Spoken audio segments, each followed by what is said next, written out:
If you dare to step into this mystery, hit that like button and subscribe for more chilling unsolved horror mysteries. They say the roses only bloomed after she buried her husband, but no grave was ever found. People in Withering Hollow still whisper it. Not loudly, not at night, only during daylight, and even then, not for long. They say the petals glowed crimson under moonlight, not from any trick of the eye, not a reflection from the gas lamps, but from something deeper, as if the soil itself remembered the blood, as if the garden grew best when someone was missing.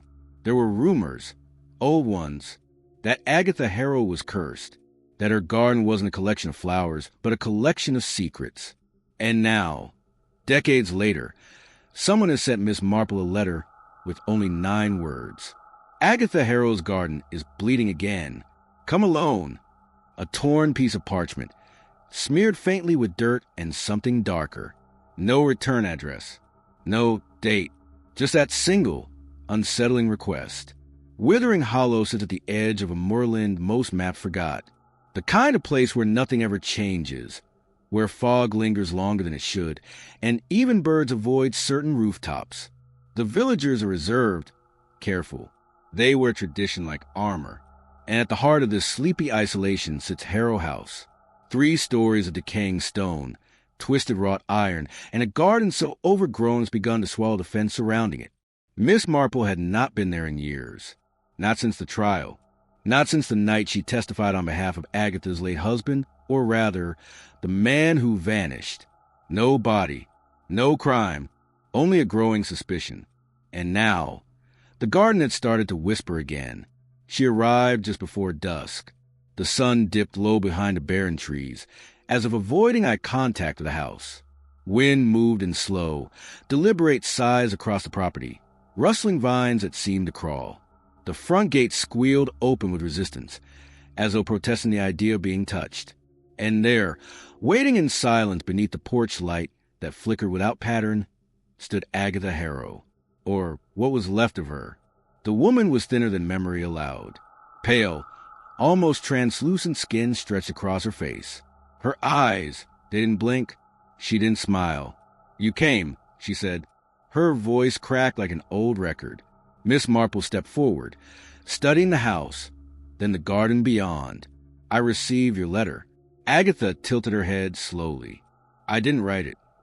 Inside, the house was preserved in a strange kind of decay. Everything looked untouched, but nothing felt clean. It was as if time had pressed itself flat against the walls and refused to leave. Clocks were stopped, every one at exactly 3:17 a.m. A draft moved through the corridors without source. Shadows lingered longer than their casters. In the drawing room, a cracked mirror faced a window, positioned so that it reflected the garden in perfect silence. Miss Marple moved through the house, noting details. An untouched teacup on the sill, a photograph frame turned backward on a dresser, a piano with one key pressed down without weight. But it was the garden that drew her attention most. She stepped outside, following the old stone path until the lanterns no longer cast shadows. The roses were taller than she remembered, thicker, pulsing with color that felt alive. She reached out to touch one. The thorns were sharper than they should be. One caught her thumb, drawing blood. The rose below her finger bloomed instantly. That night, she didn't sleep. She watched the garden from the guest bedroom. The mirror angled to show the trellis. At 3:17 a.m., a figure appeared in the garden. It stood between 2 rose bushes, unmoving. When she rushed to the window, it vanished. But the next morning, muddy footprints led from the trellis to the back steps. Only she had been in the house. The next evening, Miss Marple found a photograph under her pillow. It hadn't been there before. The edges were curled with age, but the image was crisp. A man digging the garden at night in the rain. She recognized him immediately. Elias Harrow. Beside him stood a younger Agatha, holding a lantern. And in the background, just visible near the corner of the frame, was a third figure, taller, watching, its face scratched out violently. There was no signature on the photograph, no markings. She turned it over. One word was scrawled on the back. Again. She took the photograph to Agatha, who stared at it for a long time. That night never happened, the old woman whispered. Miss Marple raised an eyebrow. But it's real. Agatha looked up. Then why do I remember burying 2 people? That night, Miss Marple left a recorder running beside the window. When she listened to it the next morning, it was silent until 3:17 a.m. Then digging, the unmistakable sound of soil being moved, a low groan, and a voice, raspy, broken. Feed me? She went to the garden with a spade, began to dig. The earth was loose, fresh. 8 inches down, she struck something. Not a body, a wooden box. Inside, a set of photographs, each more disturbing than the last. One showed her to sleep. The timestamp was from the previous night. She had never seen the camera. Some gardens grow more than plants. Some remember, some watch. And when the last rose blooms at midnight, something wakes.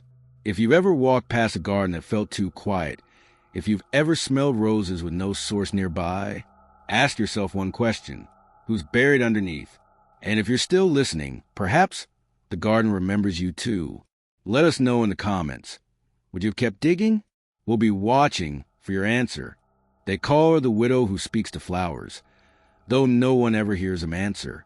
And yet, every window facing Harrow House is permanently shuttered. Not one faces a garden. The children in Withering Hollow are taught from a young age to avoid the fence, not to touch the vines, not to stare too long into the petals, not to listen when the wind carries a voice that sounds like their own name. No one has said exactly why, but there is one thing they all remember.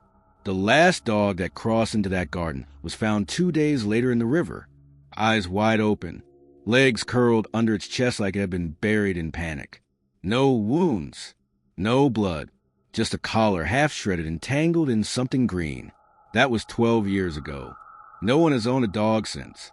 Withering Hollow is a place that resists change. A frozen village at the edge of England forgotten. Rainwater pools in the same cobbled dents. Smoke curls the same way from chimneys. There are no strangers here, only long memories. Agatha Harrow has not left her property in over a decade. She has no phone. No mailman delivers. Yet her roses are the tallest in the county. Miss Marple, despite her extensive experience with odd cases in curious towns, felt at the moment she passed a crooked wooden sign that read Withering Hollow, established 1794. The air tightened. Not colder, just attentive. She stopped at the only pub in town, the Weeping Branch. The barkeep, an older man with a flattened cap and weathered hands, looked up only once. Looking for Harrow House? Marple nodded. He didn't blink. Tell it you're just passing through. Gardens there don't like intentions. She approached the gate again that evening. This time, from the front, a curved iron archway, rusted and bowed inward like something pressed against it from the inside. The gate was open, not wide, but just enough to suggest she was expected. A lantern flickered near the porch. No wind moved it. No moths hovered near the flame. Agatha stood beside it, wearing the same dress from the day before. "You shouldn't be back," she said without inflection. Miss Marple stepped inside. "Something here isn't finished." Agatha didn't move. It never is. Inside the house, nothing had shifted. It was as though time pressed against the windows and refused to enter. The rooms held their breath. The stairwells watched. In the parlor, a child's drawing had appeared on the wall. Crayon lines. A tall house. A garden of red. And stick figures. 2 of them. One tall. One small. No faces. Who drew this? Marple asked. Agatha's lips parted slightly. It draws itself. That night, the wind returned. Marple lay in the upstairs room, listening to the steady groan of the wood, the occasional thump from the walls, like something settling in. At exactly 3:17 a.m., a soft knock came from the wardrobe. 3 taps. She rose. The room was still.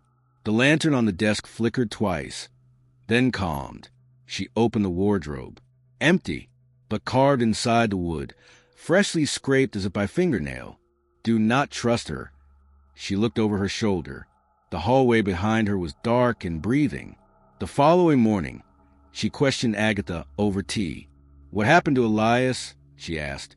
Agatha stared into the teacup. He went where I could not follow. And where is that? Agatha looked up, eyes clouded. Under. Marple set the cup down slowly. In the garden, a section of earth was turned. Not fresh, but disrupted. She ran her fingers through the soil. Soft, rich, moist. She paused. Something was beneath. A button. Old. Brass. Monogrammed. She checked the photograph from a night before. Same button. Elias's jacket. She continued digging. 6 inches down, she found more. A thread. A fragment of fabric. A torn piece of leather. Then, beneath all of that, a finger bone. It was wrapped in rose stem. Back inside, she confronted Agatha. You buried him in the garden. No, Agatha replied. I planted him. She walked to the cracked mirror and placed her palm on it. I asked the garden to keep him, to hold his voice. And it did. Miss Marple stared. The flowers, Agatha whispered. They remember things. That's why the bees don't come anymore. She showed Marple a collection of jars, each sealed tight, filled with rose petals of different shades. Each one bloomed when someone died. She opened one. The scent wasn't floral. It was coppery. That night, Marple took the recorder again, set it near the open window. The wind whispered through the curtains. At 3:17 a.m., it happened again. Footsteps. Heavy, slow, crunching soil. Then the voice. Deep, hollow, struggling for breath. Where is she? Followed by a whisper that overlapped with Agatha's lullaby. She is the root. I am the bloom. In the morning, the rose bush nearest the house had grown 2 feet. A new flower hung low. Beneath it, a shoe print in the mud, larger than Agatha's, larger than Miss Marple's. Facing the house, the widow of Withering Hollow has no guests, only watchers. And in the garden where silence thrives, something walks when no one's watching. They say roses only bloom at midnight. But what if they bloom in grief? What if they bloom in hunger? If your garden began to grow taller overnight, would you check the soil? Let us know. Would you knock on the wardrobe? We'll be listening. Some say reflections are honest, that they cannot lie. That what you see is what is. But those people have never stood before the eastern window of Harrow House after the light dies. It isn't a mirror. It isn't a trick of the glass. It's a view, an invitation. And each time Miss Marple looked through it, something shifted. Slightly, subtly, the garden changed. A flower missing. A vine moved. A gate opened that hadn't been a moment before. Then came the night when she saw him, standing among the roses, as if he had always belonged there. He was still, too still, the way a person appears when they've forgotten how to breathe. When she blinked, he was gone, but he left something behind. A single, perfect boot print, pressed in the mud, facing the house. The eastern window sat in what had once been Elias Harrow's study. A narrow room lined with empty bookshelves, warped floorboards, and a single writing desk dusted thick with abandonment. The glass of the window was old, rippled in texture, with flecks of amber frozen inside. It faced the garden directly, high enough above ground to offer a full view of the rose beds, the trellis, and the hedges curling along the back path. Miss Marple hadn't noticed it before, not on her previous visits, not until Agatha mentioned, offhandedly, that Elias used to spend hours seated at the desk, not writing, not reading, just watching. She began to do the same. Each day, just after dusk, she returned to the study and sat at the window, and each evening the garden changed. Nothing dramatic, but enough. One day a white rose in the far corner was no longer there. The next, a small spade left against the tool shed had moved, just a few inches. No one had gone outside. The shed had not been opened. And on the third night, the curtain inside the shed window was closed. She had not remembered a curtain. At 3:17 a.m., she woke to a tapping. Not from her door, not from the hallway, from the study, the eastern window. She rose slowly, wrapping herself in the housecoat left folded at the foot of her bed. The hall was colder than before, and the wooden floor moaned under her step. She paused outside the study. The tapping stopped. Inside, the room was dark except for the faint gray light from the garden. The window glowed slightly, mist curling at its edges like breath. And there, standing between the third and fourth rose bush, was a figure. Tall, male, dressed in what appeared to be an old work coat. Arms stiff at his sides.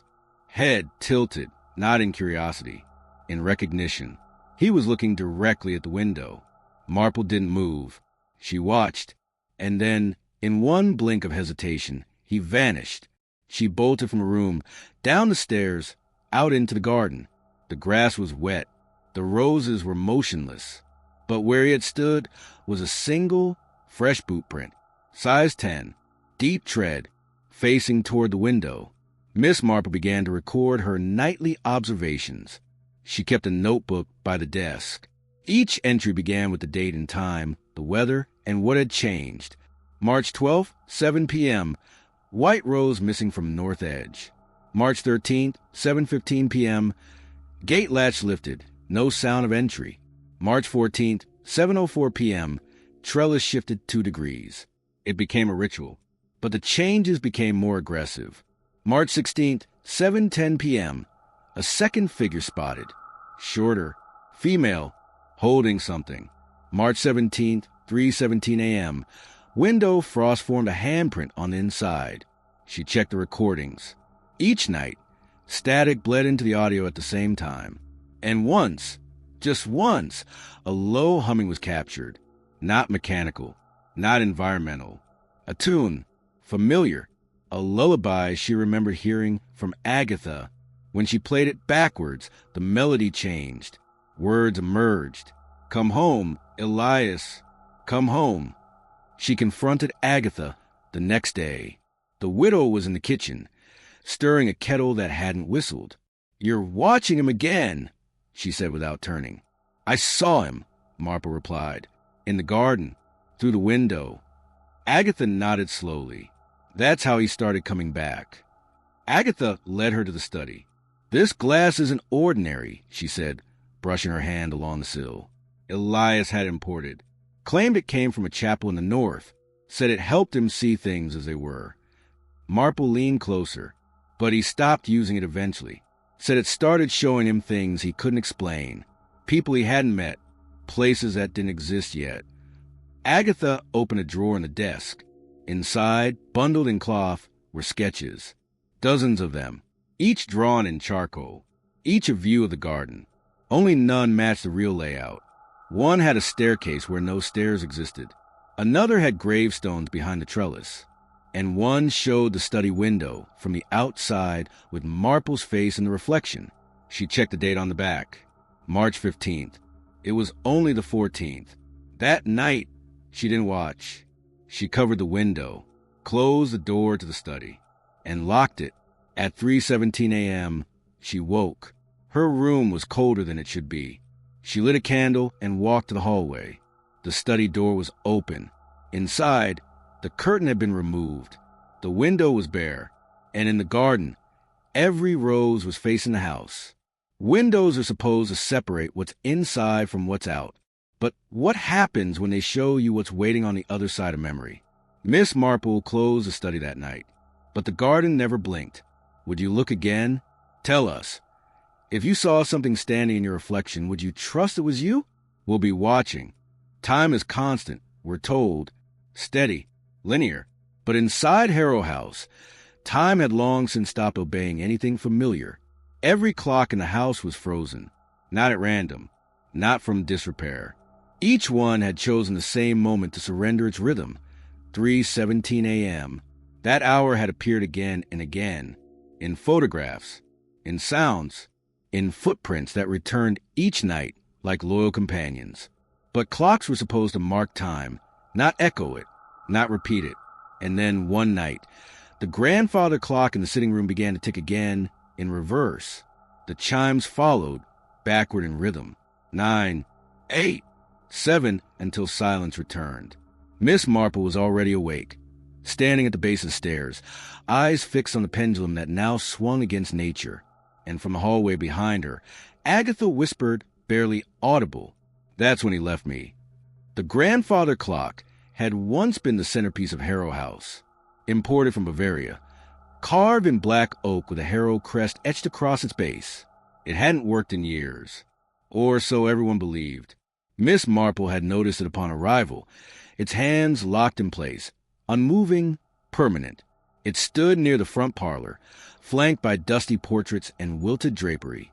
When asked about on the first day, Agatha had waved her hand dismissively. Elias broke it, took the key with him, said he'd fix it when he came home. But there was no key, and there was no Elias, only the sound of tick, tick, tick, ticking backward, counting something no one could name. The night it resumed, the house changed. It was subtle at first. A candle that refused to burn down. A reflection that lagged behind the movement of the face it mirrored. A window that showed a different sky than the one above. Marple descended the staircase carefully, one hand brushing the old banister, eyes fixed on the clock. The ticking was gentle, but purposeful. Each swing of the pendulum made the air around it thicken. She reached the base and checked the time. The hands moved counterclockwise. From 3:17 back to 3:14, then 3:10. She stood in silence as the hour reversed. And then the chime, soft dull, as if wrapped in cotton. She followed it into the sitting room. There, Agatha stood at the window, her face reflected in the glass, eyes vacant. "That's when he left me," she said again. "What do you mean?" Marple asked. Agatha turned her head slightly. The house remembers, but only in one direction. Marple returned to the hallway with a notebook. She began documenting the shifts in the house relative to the ticking. As the clock ticked backward, the house responded. At 3:11, a photograph on the wall showed 3 people instead of 2. At 3:06, a cupboard in the kitchen creaked open to reveal a teacup that had been missing since day 1. At 2:59, the garden gate closed by itself. The most disturbing change occurred at 2:51. The mirror in the upstairs hallway showed not one reflection, but 2. Miss Marple stood alone, but the reflection beside her, just over her shoulder, smiled. She turned sharply. The hallway was empty. The ticking continued. She returned to grandfather clock and watched the hands slide toward 2:43. The backward rhythm was soothing in a way that felt unnatural. When she looked up again, the portraits on the wall had changed positions. She examined one closely. The date etched into the frame read 1893. But the man in the portrait wore a watch, digital. At 2:26 a.m., she left the house, walked to the edge of the garden, toward the old oak tree where the roses refused to grow. She had seen it before in daylight, dry, withered, almost dead. But now, under moonlight, she saw what she hadn't before. Etched deep into the bark, almost hidden beneath the moss, were numbers, 3:17, and beneath it, another line of carved text. Time returns when a root is cut. She touched the bark. It was warm, throbbing gently, as though it had a heartbeat. Inside the house, the chimes began again. 1, 2, 3, 4, backward. Agatha appeared beside her, without a sound. "He said it was the only way to speak to the dead," she murmured. "To go backward, to listen in reverse." Marple looked into her face. "You mean Elias?" Agatha nodded. "He made the clock, not to tell time, but to erase it." At 1:47 a.m., the house began to groan. Floorboards cracked in sequence. Windows clouded with frost. The roses in the garden bent toward the house. The clock struck 13 chimes. The grandfather clock's glass door swung open. Inside was not the pendulum, but a tunnel, narrow, dark, leading into the wall. Marple reached out. The air within was cold. She dropped a match. It never hit the floor. The next morning, the clock was silent. The tunnel gone, but the hands had moved. Forward, 3:17 a.m. Time doesn't always move forward. Not here, not in Harrow House. It unravels. It bends. It listens. And when a clock chimes 13 times, it's no longer keeping time. It's calling something back. Would you follow time in reverse if it meant hearing from someone long gone? Would you listen to a ticking that erases instead of remembers? Tell us. What would you do if your reflection moved out of sync? We'll be watching. Every old house has its secrets. In Harrow House, the floor doesn't creak without cause. The wallpaper doesn't peel without reason. Things aren't left behind, they're hidden. And sometimes when something is buried long enough, it forgets it was meant to stay buried. Miss Marple had been pacing the second floor for hours, not out of nervousness, not because she couldn't sleep, but because the house kept suggesting she should be somewhere else. A faint thump, always 2 rooms away. A draft that blew from a wall with no vents. A whisper, not a word, but a breath that followed her footsteps, until she stood before the guest room where she'd first noticed the floor dip. It wasn't a gap, not a crack, just the smallest sag under the rug, as if something once hidden had exhaled just a little too loudly. She pulled the rug back. Boards were uneven. She pressed with her heel. Nothing. Then again, a soft click. One board lifted. Beneath it, a journal. Thick, leather-bound, the color of dried blood. She opened the first page. The writing was frantic, erratic, lines written at angles. Letters scratched over one another. Some entries were unreadable, gibberish symbols, reverse script, ink blotches shaped like human eyes. But scattered among the madness, clarity emerged. One sentence repeated.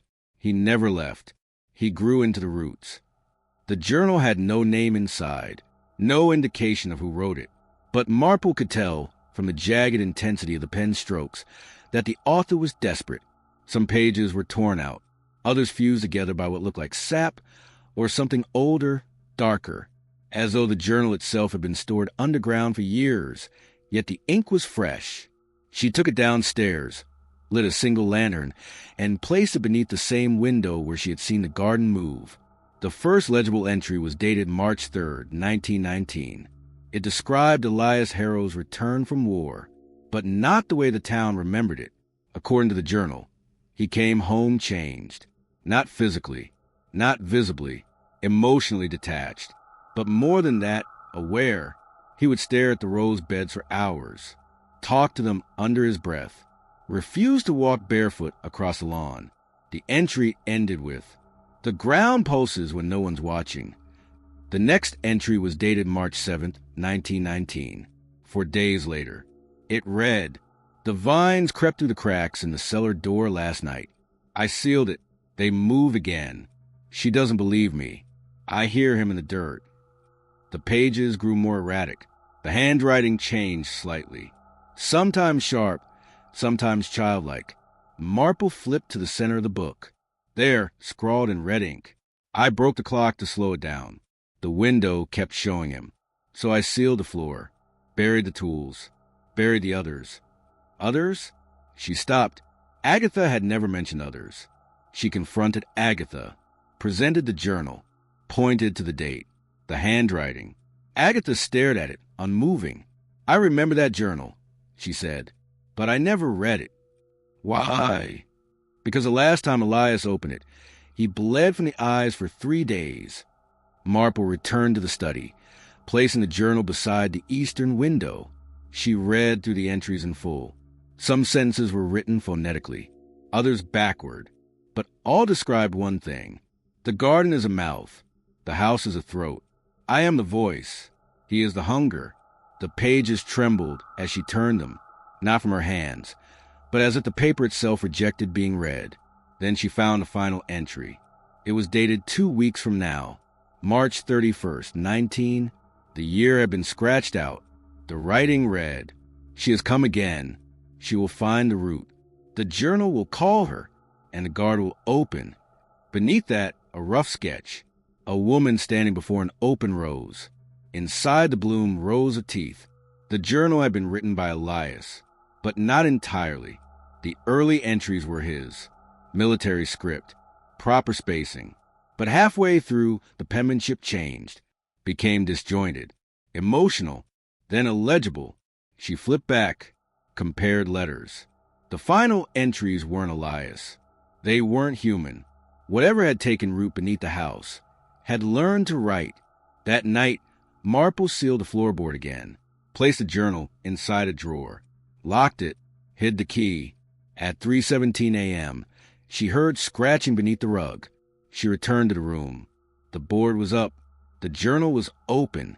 A new entry was being written. Slowly, the pen moving by itself. She watched in horror as each letter appeared.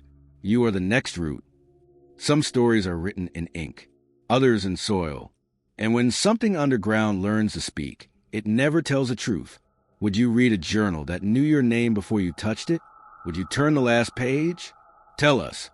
If a floorboard lifted by itself, would you look underneath? We'll be waiting.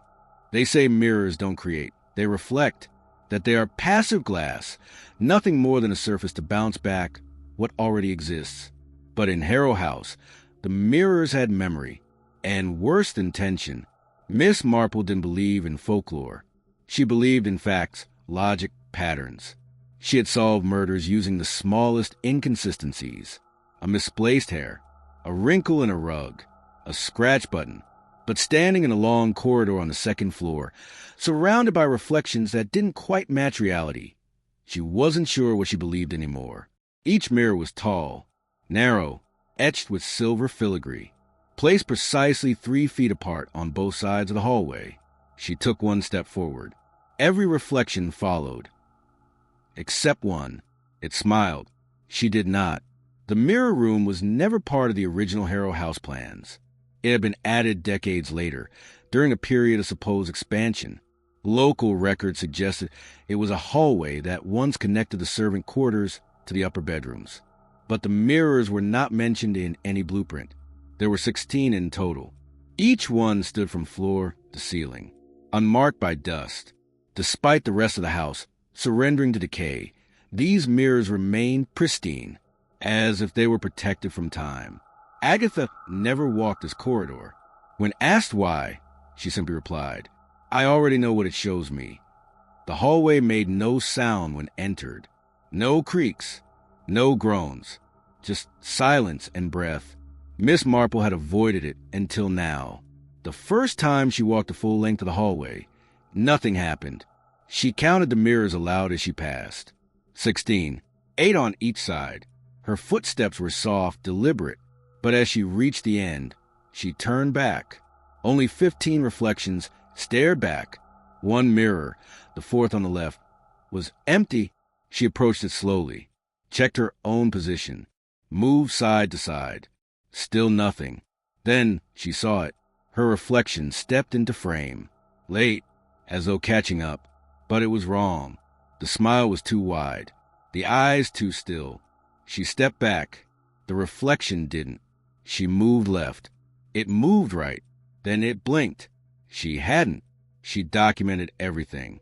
Marked each mirror with a small chalk X on the base to track her movement. But each morning, the chalk was gone. The fourth mirror continued to misbehave, sometimes showing her reflection delayed, other times replacing it with someone else entirely, though always wearing her face.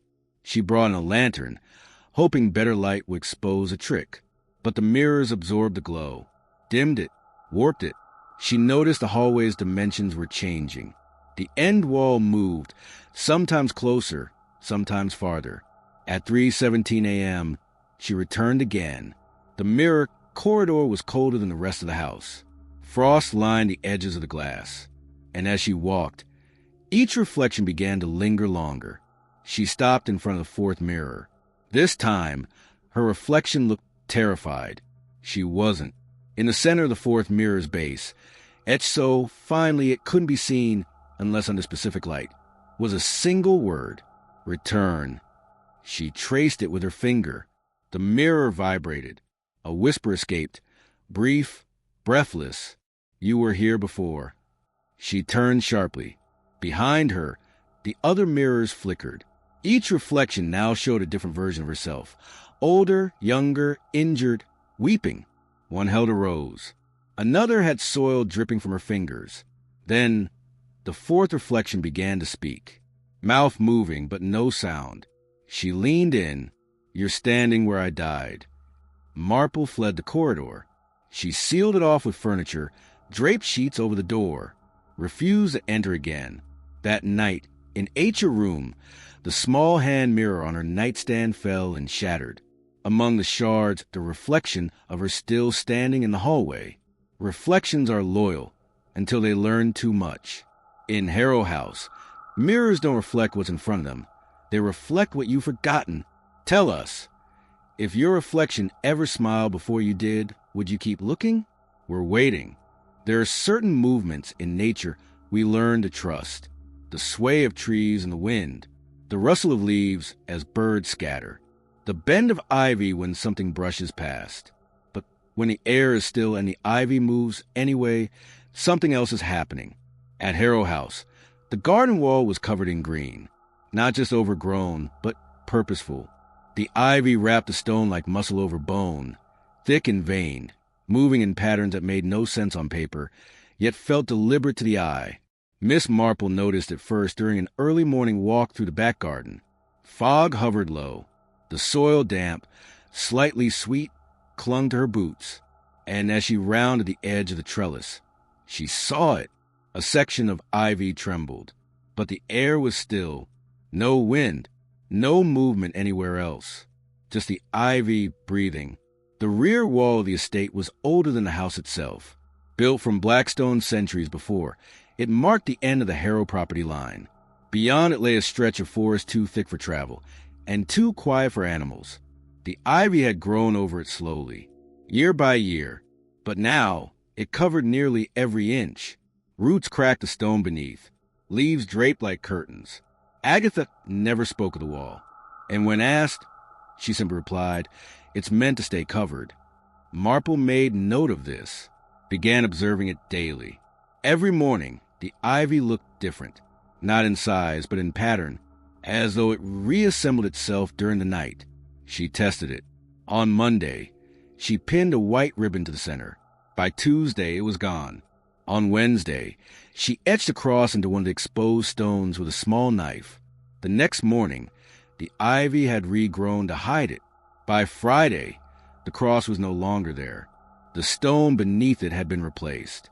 It happened at 3:17 a.m., as it always did. Marple was standing by the guest room window, watching the ivy shimmer in moonlight.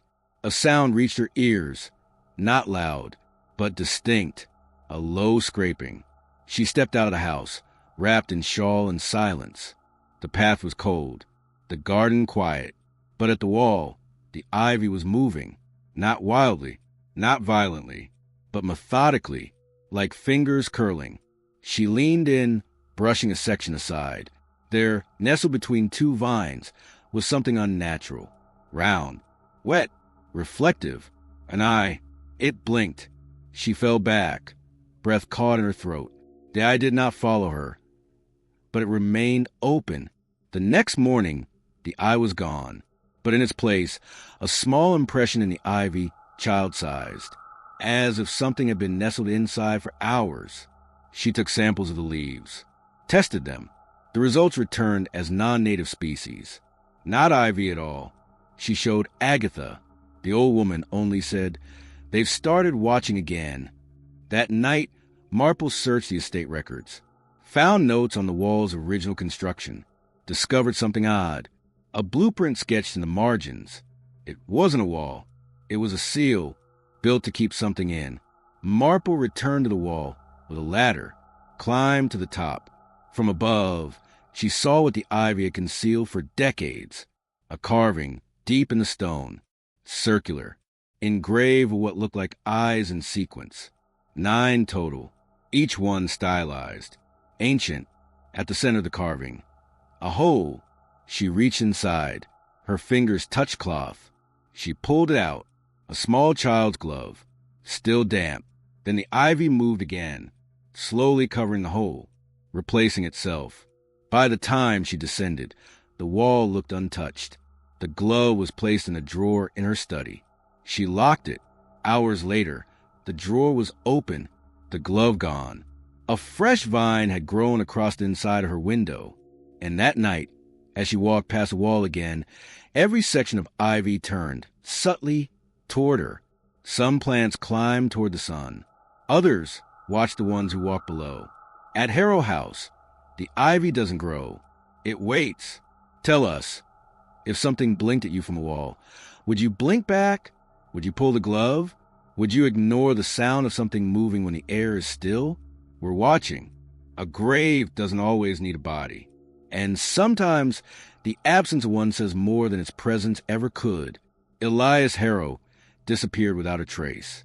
No death certificate. No burial. No formal obituary. Just the stories, softly traded between neighbors over fences, in whispered speculation behind closed doors, always starting the same way. I remember hearing the shovel, night after night. Only no one ever saw where the soil went, and in a house where photographs rearranged themselves and mirrors responded to breath, it was easy to dismiss the suggestion that the garden had been hiding something. But the truth was simpler and far more disturbing. The garden wasn't hiding it. It was keeping it. Miss Marple sat in the village records office that morning, a quiet brick building near the old churchyard, operated by one man and a nervous cat. She had requested the death records for Elias Harrow, expected to find a certificate, a formal document, something stamped. There was nothing. The clerk retrieved what he could: military discharge papers, a marriage license, a few tax slips, a doctor's note from 1918 about post-war psychological trauma, but no record of death, no obituary, no public notice, no funeral date. She asked the clerk if anything had been redacted. He simply shook his head. Miss, far as the town's concerned, Elias Harrow never died. She returned to Harrow House with a new question. If Elias was never declared dead, then who confirmed he had vanished? Agatha's story had always been the same. That one morning, she woke to find the side of the bed empty, that the back door was unlocked, that she waited, but he never came home. But the neighbors had a different version. Miss Marple visited 3. Mrs. Linton, across the lane, claimed she'd heard digging every night for 2 weeks, always between 2 o'clock and 3:30 a.m. I thought it was him planting new rows, she said. He loved those flowers. But then it stopped, and the flowers grew higher than the hedge. Mr. Bramble, the retired postman, remembered seeing Elias in the garden late one night, shirtless, barefoot, his hands covered in something dark, standing beside a wheelbarrow filled with wet soil. I waved. He didn't wave back. The last neighbor, a young woman named Tilly, remembered a strange smell during that summer. Sour, like something fermenting under the earth. Mama said to stay away from their fence. That evening, Miss Marple went back to the garden. She brought a trowel, started near the rose bush that had bloomed the largest. Its petals curled like parchment, thorns longer than a sewing needle. She dug 6 inches, then 12. The soil was rich, too rich, moist and layered in a way that suggested something had once decomposed there. She found bones, not full, fragments, small. Human? Maybe, but they were arranged, not tossed, not buried, placed in patterns, lines, circles, spirals that wrapped around a small metal object, a wedding ring. She pulled it out. The engraving inside read, EH to H, 1895. Marple confronted Agatha. The widow was seated in the parlor, hands folded, calm. He wasn't supposed to stay in the garden, she whispered. It was only meant to hold him until the ground softened. What do you mean? Agatha looked up. He wanted to feed it. Miss Marple frowned. Feed what? The thing that sleeps under the earth. He said it grew stronger with memory. Agatha handed her an old photograph. It showed Elias kneeling beside a small patch of soil, his hands pressed flat against it, eyes closed, and behind him, just barely visible in the background, was a figure. Too tall, too thin, watching from the hedge. Miss Marple returned to garden. At 3:17 a.m., she stood barefoot on the soil, closed her eyes, listened, and beneath her feet, the earth answered, not in words, in pressure, a rising sensation, as though something below had turned its face upward. She stepped back. The rose nearest her bloomed. Instantly, inside its petals was an eye, staring. They never found Elias Harrow's body, because he gave it to the garden. Because some men don't die, They become part of the soil that remembers. If you found a ring buried under a blooming rose, would you put it on? Would you dig deeper? Tell us. If your garden started to whisper, would you answer? We're still listening. The house had many doors, many rooms, and many shadows, but none were avoided the way the greenhouse was. Every village child had their own version of the story. Some said you could see faces in the glass if you looked at the right time. Others swore something inside moved when it shouldn't. A few claimed they'd once heard whispering through the cracks, names being spoken softly by no voice at all. But everyone agreed on one thing. The greenhouse had been locked for as long as they could remember. The padlock, iron and rust-caked, hadn't been touched in 20 years. The key was missing. The windows had fogged over from the inside, and vines pressed up against the panes like veins beneath skin. Miss Marple had walked past it dozens of times since arriving, each time pretending she wasn't listening, pretending she wasn't counting her steps. But eventually, she stopped pretending. Eventually, she went looking for the key. The greenhouse stood at the far edge of the property, beyond the rose beds, past the garden fence, and tucked behind an overgrowth of hawthorn trees. It faced east, catching the first light of morning, and yet it remained dim. The glass was opaque in places, cracked in others. Moss climbed the frames, curling between the panes. From the outside, nothing inside could be seen clearly, only shapes. Rows of boxes, suspended vines, a shadow, unmoving, against the far corner. Miss Marple questioned Agatha about it over tea. You never go near it. Agatha didn't blink. It's not for going in. Then what is it for? To hold. Hold what? Agatha's teacup shook slightly against the saucer. The things that shouldn't leave. Miss Marple found the key 3 days later, hidden beneath a loose stone behind the house, wrapped in cloth, cold to the touch. The padlock didn't resist. It felt open as though relieved. She opened the greenhouse door. The air inside was wet and heavy, like a place that had never dried. The scent was unlike any garden, rich, metallic, old. Plants hung in boxes, but none alive in the usual sense. They were gray, wilting, yet pulsing, root systems twisted through glass, tangled like nerve endings. Each box was labeled. One read, Thorn Memory, Do Not Water. Another, Whisper Bud, Speak Once, Never Again. But one box stood alone, larger, covered in condensation, a name etched into the glass. Elias Harrow, Do Not Open. Marple stepped closer. Inside the case, not a body, not a skeleton, but a figure, skin like wax, eyes sealed shut, arms folded over a chest that didn't rise, but also didn't decompose. Roots had grown into the case, some wrapped around the ankles, one pressed lightly against the lips. She tapped the glass. The eyelids twitched. She stumbled back. The air shifted. The other boxes began to fog. She ran her hand along the label again. The glass warmed beneath her touch. She turned to leave, and one of the vines lifted. Not quickly, not violently, but with decision. She returned to Agatha, demanded answers. Agatha sighed. Elias didn't die, she said. He broke.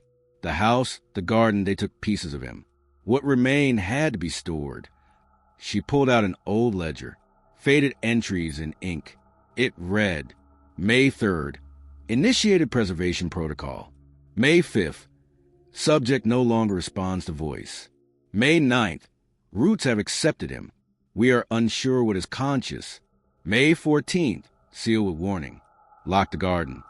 Feed the soil. Marple's breath caught. The garden had never been about growth. It was containment. That night, the greenhouse lit from within.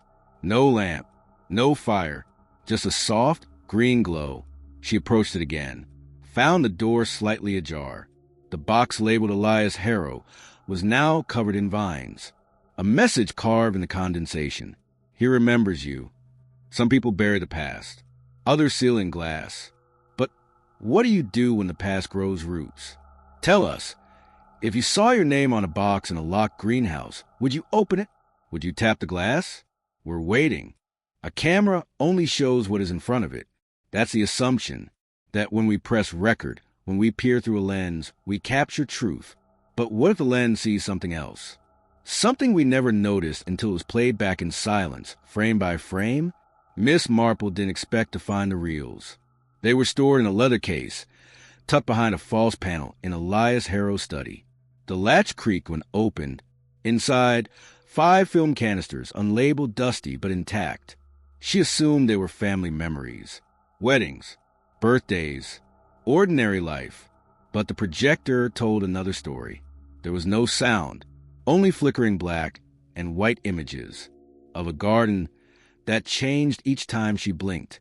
The projector was ancient, 1920s, maybe earlier, heavy brass and steel. Dust clouded the lens, and the crank was stiff from age.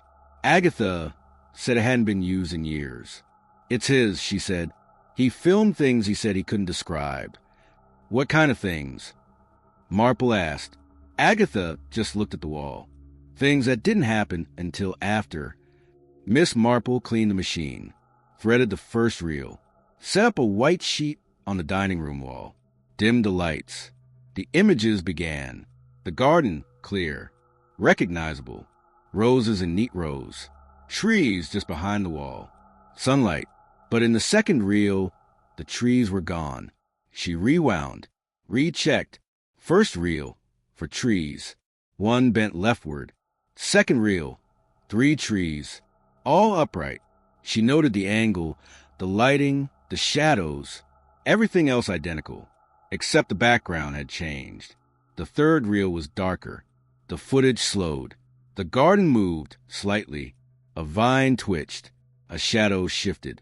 In one frame, something crawled from beneath a flower bed, then vanished 2 frames later. Marple paused the film, projected the single frame on the wall. The crawling shape had arms, thin, elongated, hands flat against the earth. No face. The fourth reel began abruptly. No title, no warning. Agatha appeared on screen, younger, standing in the garden with a shovel, kneeling, digging. She reached into the soil and pulled out something small. It moved. Marple gasped. It wasn't a plant. Not exactly. It had petals, but also fingers. It pulsed. Agatha placed it into a wooden box, closed the lid, then stared directly at the camera. The frame paused. Her eyes didn't blink, didn't move, as if she knew someone would watch years later. Miss Marple checked the final reel. It had been spliced, cut, pieces missing.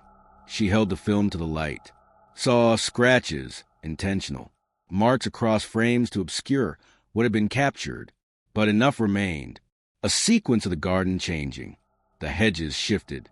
Roses disappeared. The sun reversed across the sky. In the last visible frame, something stood in the garden. It wasn't Agatha. It wasn't Elias. It had her face, Miss Marple's face, staring back through the screen. She returned the projector the next morning. All reels were missing. The machine had been dismantled. On the wall where projection had once played a message written in dirt. You watched, now it sees. Cameras don't just record memories. They wake them. Tell us, if you found an unlabeled film in your attic, would you watch it? And if someone in the footage looked exactly like you, would you keep watching? We already are. Not all sounds are made for ears. Some are meant for bone. At Harrow House, the garden was not silent, not really. Even in the stillest hours of the night, something filled the space between the wind and the rustling leaves. A low, rhythmic noise just beneath the edge of perception. Not quite music, not language, but ordered, purposeful. Miss Marple first noticed it when the clock stopped again, at exactly 3:17 a.m. She'd been seated by the east window, staring across the garden as moonlight pooled across the roses. That was when she heard it, not through the window, but through the floorboards, through the walls, through the marrow of her bones. A whispering, soft, repetitive. She leaned in, but it didn't grow louder. Instead, it seemed to fold around her, as though it didn't want to be heard. It wanted to be felt. Whispers at night were not new in Withering Hollow. The villagers had long spoken of them. As far back as anyone could remember, There had been stories of children waking up crying, convinced someone had been speaking beside their bed. The official explanation? Owls, wind, dreams. But Miss Marple had never heard wind speak in rhyme.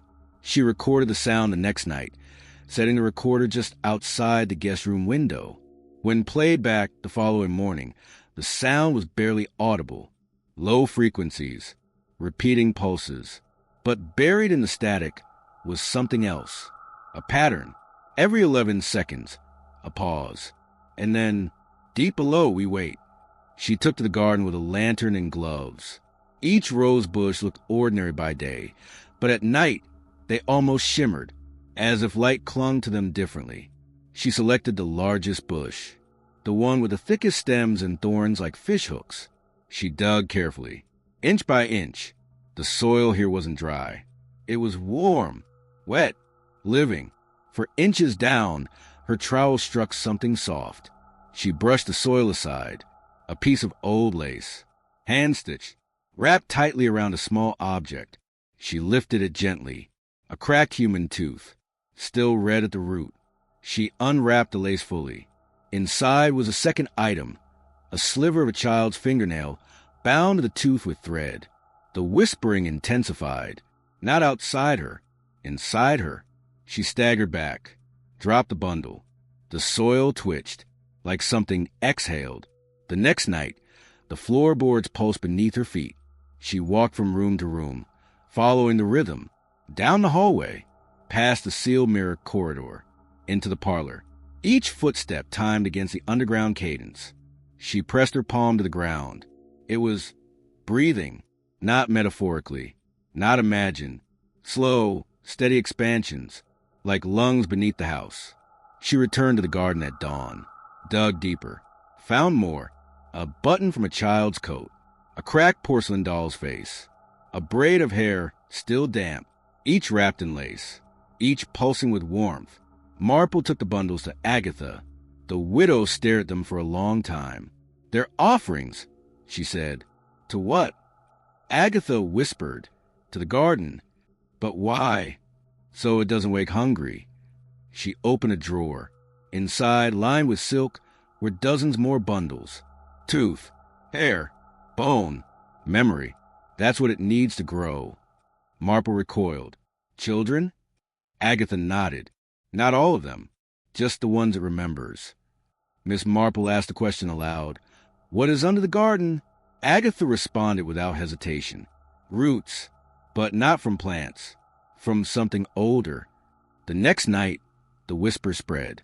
Now, they came from the fireplace, the sink, the mirror, each whisper carrying a fragment of a child's voice. "Come see what we made. She fed us once. We remember your face." Miss Marple burned the bundles. The house groaned.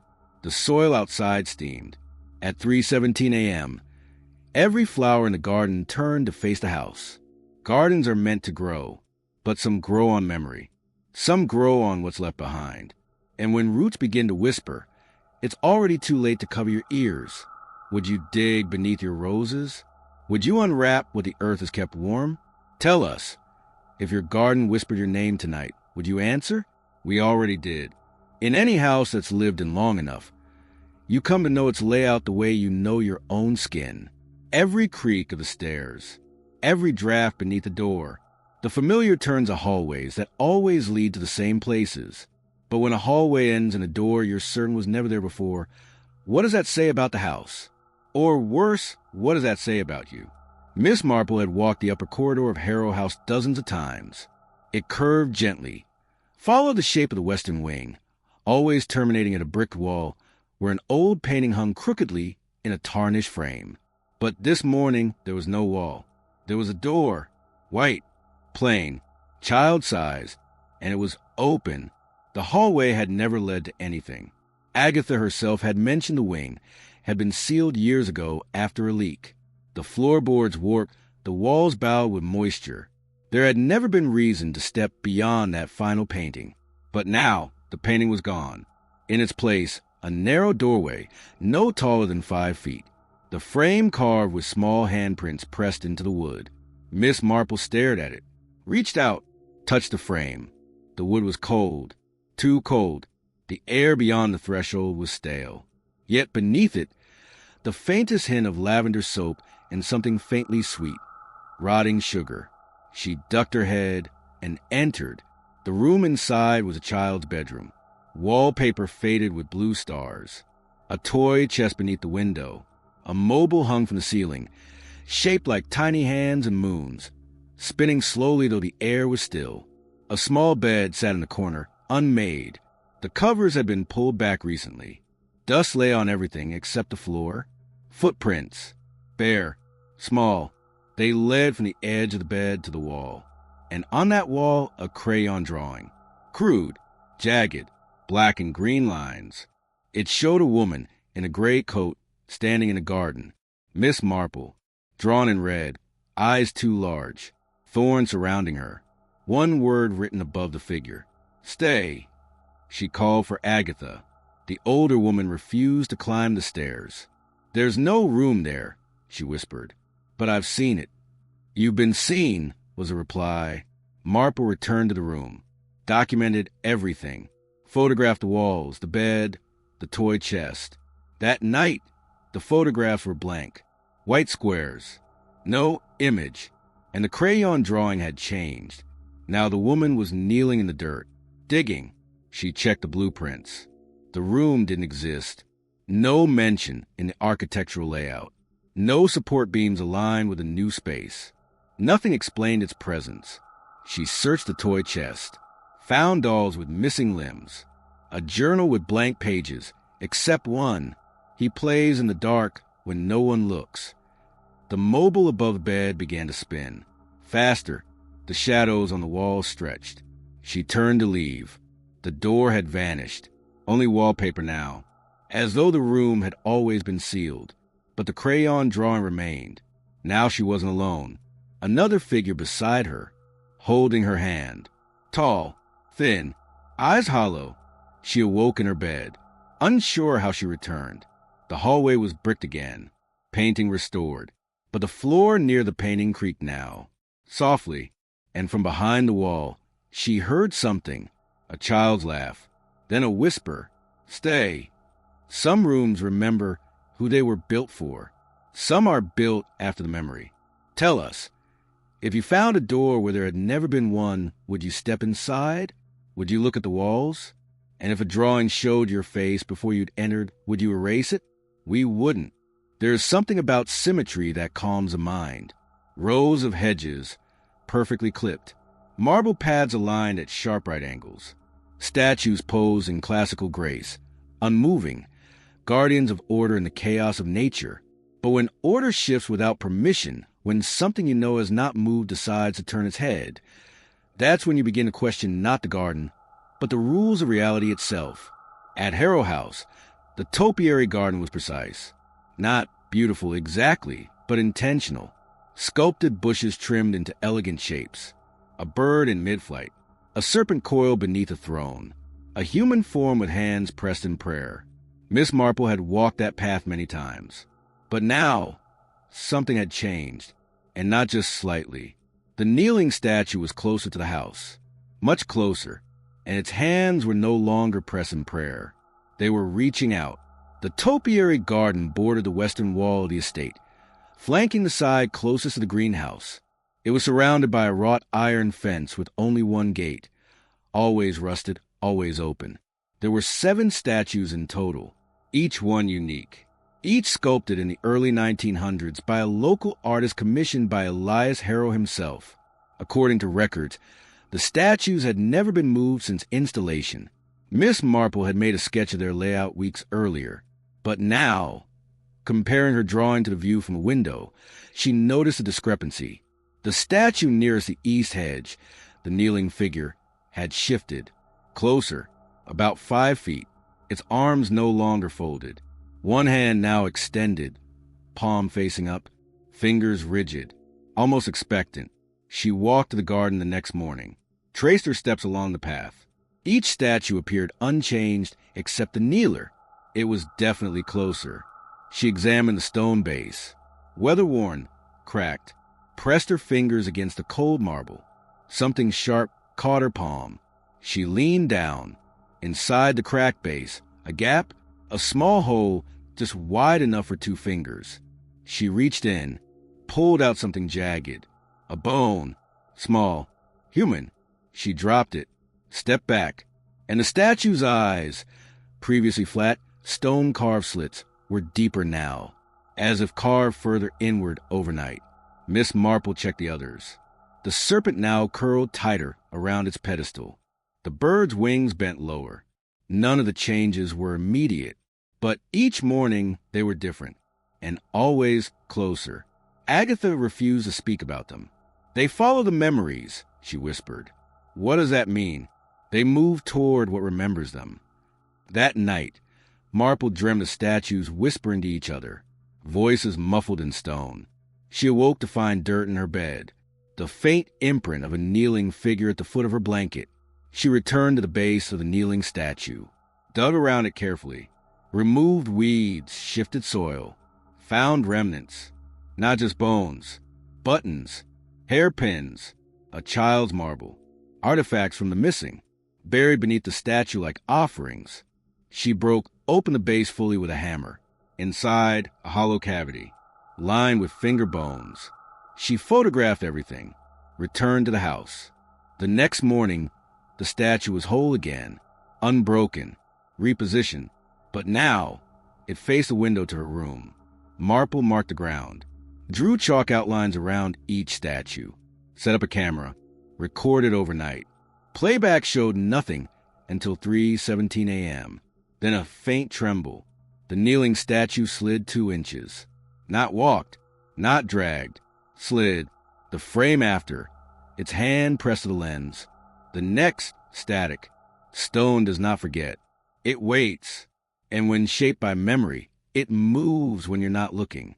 Would you live in a garden that rearranges itself while you sleep? Would you break open the statue, even if something inside remembered your name? Tell us.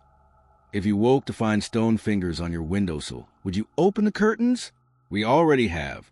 There are melodies that live only in memory, tunes no one teaches, but everyone seems to know, songs that echo from childhood, hummed in dim rooms by voices long gone. They stay with us, tucked behind the silence. And sometimes we hum them without meaning to. But what if the melody doesn't belong to memory? What if it belongs to something that remembers you? Every evening, just after the sky turned violet and before true darkness fell, Agatha Harrow would hum. No lyrics, just a tune, quiet, slow, always changing. Miss Marple first noticed it on her 4th night in Harrow House. A low, wandering lullaby drifting through the hallways. Not cheerful, not sad, just inevitable. She assumed it was nostalgia until she recorded it and played it backwards. Agatha's humming always began at sunset.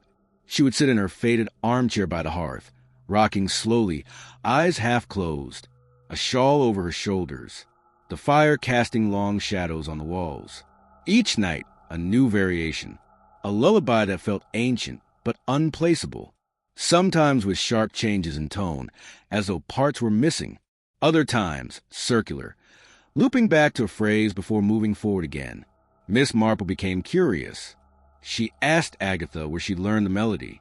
Agatha blinked slowly. I didn't learn it. Then what is it? I remember it from before. Before what? Agatha did not answer. That night, Miss Marple set a recorder beside the door to the parlor. She waited. At exactly 6:09 p.m., the lullaby began. The recording captured everything. At first, it was exactly as expected. Agatha's voice steady, humming low and slow. But at the 33-second mark, something strange happened.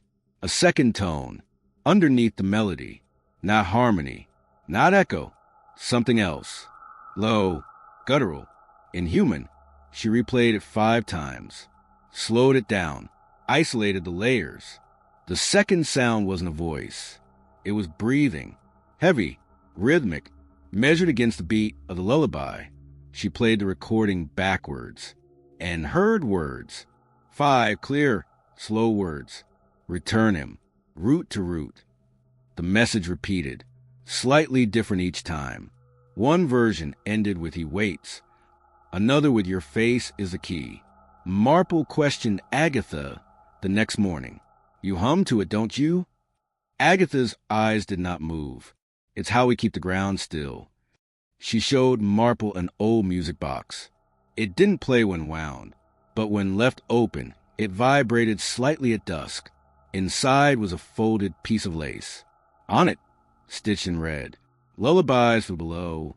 That night, Marple recorded the lullaby again. This time, from the garden, the soil warmed beneath her feet as Agatha hummed. And at 6:13 p.m., the garden responded. Flowers turned. The vines rustled without breeze. And from beneath the soil, a muffled sound. Knocking. She played both recordings side by side. The lullaby and its reverse. Each time they aligned, the same phrase emerged. He was planted, not buried. Miss Marple took the recorder to the greenhouse, placed it on the glass box labeled Elias Harrow. Press play. The soil inside the box trembled, and then the eyes beneath the glass opened, not fully, not suddenly, just enough, as if waking to the sound of familiar song. Miss Marple locked the greenhouse, sealed the music box in the drawer of her desk. But the next evening, the lullaby started again. She didn't record it. She just listened. And in the mirror above the mantel, she saw Agatha humming with her mouth closed. Some songs are not sung. They are remembered by the place where they were first needed. And when played in reverse, they tell you what the ground has been waiting for. Tell us, if a lullaby made the soil move, would you sing it? Would you play it backwards? Would you listen if it started to hum without anyone in the room? We already did. Most calls are expected. A ring that slices the silence of a room. A hand that reaches instinctively for the receiver. A voice on the other end. A question. A message. A mistake. But what happens when a call comes at a time when no one should be awake? And what if the voice on the line doesn't belong to the living? At Harrow House, the phone hadn't worked for years. A rotary model mounted on the kitchen wall. Its wire frayed, the line long dead. Yet one night, at precisely 3:17 a.m., it rang. Once, twice, 3 times. Miss Marple didn't move. Not right away. She counted each ring. And on the 7th, she answered. The phone had been installed in 1948, according to Repairman's Journal, found in a drawer beneath the pantry. It had been decommissioned in the late 70s after a series of cross lines and untraceable static. The last recorded call was logged by Elias Harrow. It was one word, scribbled at the bottom of the page. Weeping. Since then, it had remained a fixture. Forgotten. A relic. Coated in dust. The dial frozen halfway between 6 and 7. Miss Marple passed it each morning. Tapped the receiver absent-mindedly. No tone. No response. Until the ringing began. The first ring was soft. Unassuming. But the sound carried through the house like breath. As though it came not from the device, but from the walls. She stood. Crossed the kitchen floor. Her fingers hovered above the receiver. The 7th ring came slower than the rest. She picked it up. Static. No voice. Then, "Why did you dig?" She froze. The voice was male, warped by interference. "Wet." She swallowed. "Who is this?" A pause. Then again. "Why did you dig?" Click. The line went dead. Miss Marple checked the wire. Still disconnected. Still dead. She returned to her room. But outside her window, the garden had changed. The soil in front of the trellis bubbled. Not water. Not gas. Movement. As if something beneath had stirred. She returned with a lantern. The ground pulsed. Rose petals littered the path like breadcrumbs. A small patch of dirt in the center trembled, expanded, and from beneath, a shape emerged. A rotary phone receiver, identical to the one inside, covered in earth, ringing once, then falling still. She didn't touch it. Not that night. She listened to the answering machine the next day. The tapes hadn't recorded anything in over 20 years. But on the most recent reel, a new message had been captured. Timestamp, 3:17 a.m. The garden keeps what it's given. Why did you wake it? She traced the wiring from the wall phone down into the basement. It didn't connect to any external line. Instead, it ran through the floorboards and into the soil, directly beneath the foundation. She dug beneath the floor and found bones arranged in a circle. At the center, a small speaker, still humming. She destroyed the phone, smashed it to pieces, buried the remains. That night, it rang again, this time from the hall. She followed the sound, room to room, until it stopped, and the voice whispered once more, this time not from the phone, but from behind her. You heard us. Now listen. Some phones don't call the living. They remember the voices of what was buried. And when the soil begins to ring, it's not asking who you are. It's asking what you've done. Tell us, if the phone rang at 3:17 a.m., would you answer? Would you speak to the earth? Would you admit what you unearthed? We already heard you. An autopsy tells a story, not in words or memories, but in tissue, in bruises and breaks, in the absence of breath where breath should have remained. It strips away story and reveals evidence, a blunt truth spoken through muscle and bone. But what if the body doesn't belong to any known name? And what if the death it reveals isn't one the living can understand? In the dusty corner of the withering Hollowtown archives, tucked between tax records and agricultural ledgers, there was a file, unlabeled on the spine, misplaced, forgotten. Inside, an autopsy report. Date, October 17, 1949. Subject, unidentified male, retrieved beneath hawthorn tree, northern estate border. Cause of death, choked by roots. Miss Marple hadn't gone looking for it. She'd visited the archives to investigate the property line, specifically the land stretching beyond a greenhouse and topiary garden, where the hawthorn trees grew thickest. The municipal clerk, a man with shaking hands and mismatched socks, allowed her into the back room, muttering that some records go too far back to be useful. She disagreed. The file was buried beneath a set of construction permits. It contained no name, no photograph, only diagrams. A single sketched outline of a body curled in a fetal position, vines coiled through the chest cavity and around the throat. Eyes open, jaw unhinged. A handwritten note. Growth found within lungs resembles seed root systems. No pulse recorded.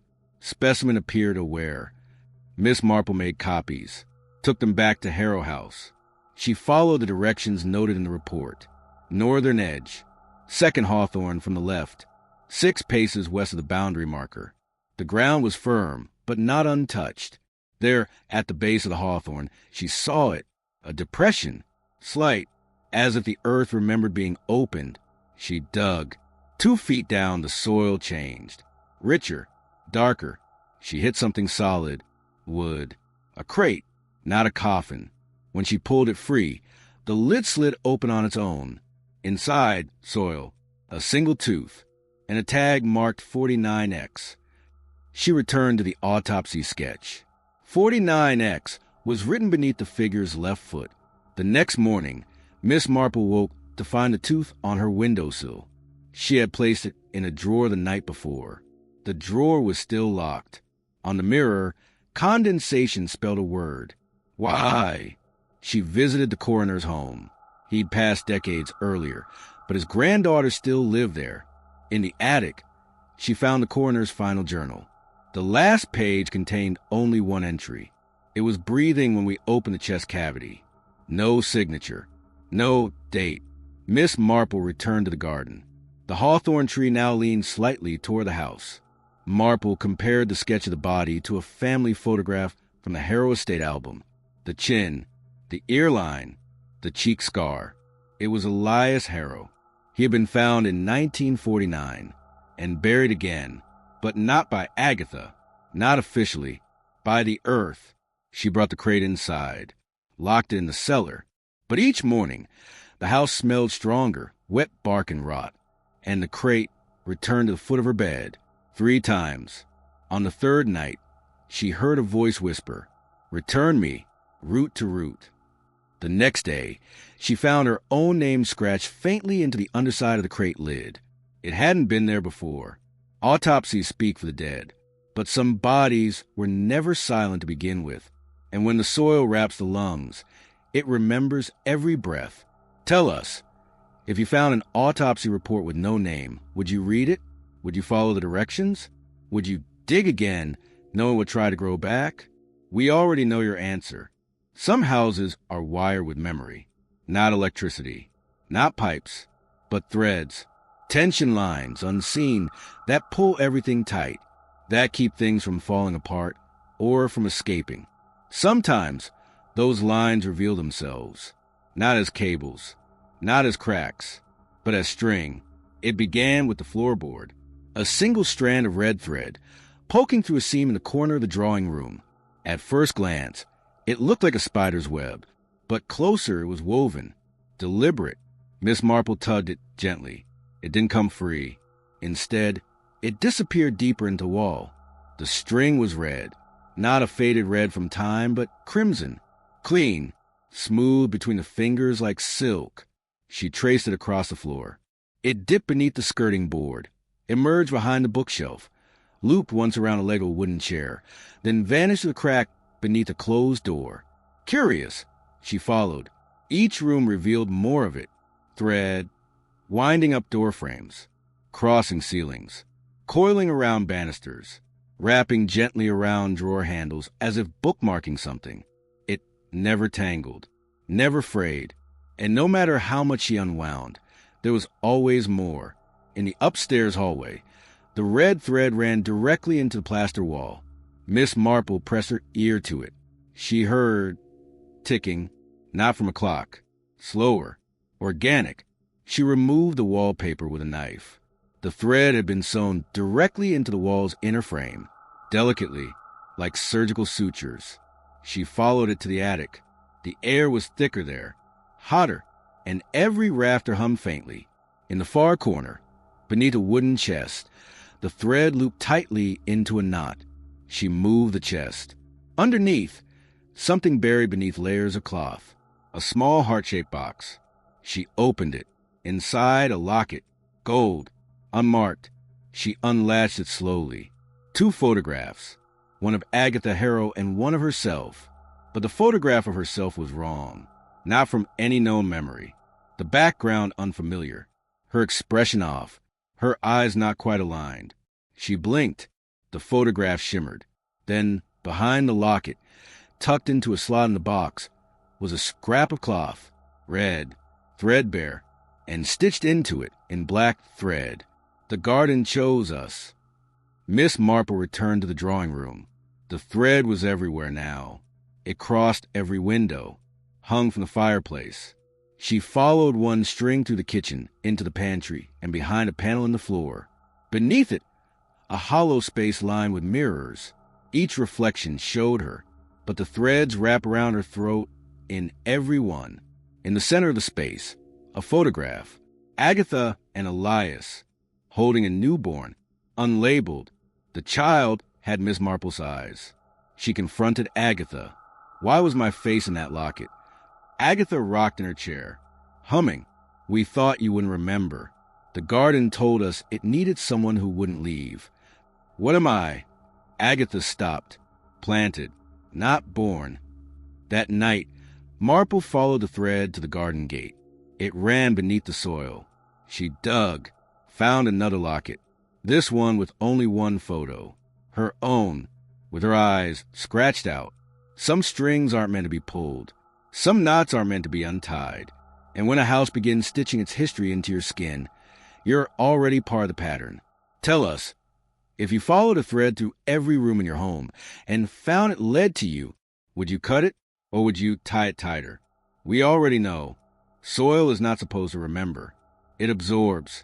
It decomposes. It reduces the living to pieces small enough to forget. That's the pact. But when the ground begins to return what it once accepted, when it weeps with what was once inside it, that's not soil anymore. That's memory breaking loose. It happened during the first rain in weeks. Lightning split the air above Harrow House. Thunder followed seconds later, rolling low and long across Withering Hollow. The windows shuddered. The trees convulsed. The garden drank every drop like thirst had waited generations. And then The earth began to bleed. Miss Marple was watching from the attic window. The sky had bruised to an unnatural gray-green. Rain arrived in bursts, heavy and immediate. She saw the rose bed shift. At first, it looked like waterlogging. Normal, but something was off with the color. It wasn't muddy. It wasn't runoff. It was red, deep arterial red. By the time she reached the garden, rivulets of thick fluid were flowing between the rose bushes. The roots beneath her shoes trembled slightly. The air smelled metallic. She touched the ground. The liquid clung to her skin. It was warm. Inside, she retrieved a sample kit from her satchel. Sterile vials. Cotton swabs. She hadn't brought them for superstition, but for clarity, science, reason. She filled a small glass tube with the fluid. Later, under the parlor's flickering light, she added a reagent to the sample. The color changed instantly. Bright pink. Human blood. She tested again. Same result. She tested a third time with a different method. Still blood. No animal match. Type AB. Human. Fresh. She looked outside. The roses swayed, not in rhythm with the wind, but against it, as if breathing. That night, she heard the garden hum. Not a metaphor. A literal hum. Low frequency. Vibrating through the walls. Through her bones.